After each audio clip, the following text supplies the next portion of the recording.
তো এরকম করে বাটিতে মাছ আমরা সেই ছোটোবেলায় ধরেছি।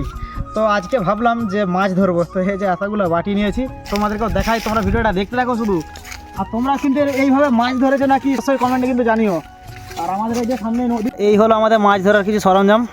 আটা আছে, আলু আছে, আর এই যে মুড়ি আছে, ব্যাস শুধু এই কিছুই, এগুলো দিয়ে মাছ ধরা হবে আজ। তো এবার ঠিক এইভাবেই সব বাটিগুলো নিয়ে খাবার ভরে দিতে হবে। তো এবার চলো বাটিগুলো রেখে দিই একটা একটা করে। তো এবার কয়েক মিনিটের অপেক্ষা, তারপর বাটিগুলোকে আবার তুলবো। তো বন্ধুরা এখন প্রায় 2-3 মিনিট হয়ে গেছে আর আমি বাটিটা তুলে নিয়ে এসেছি।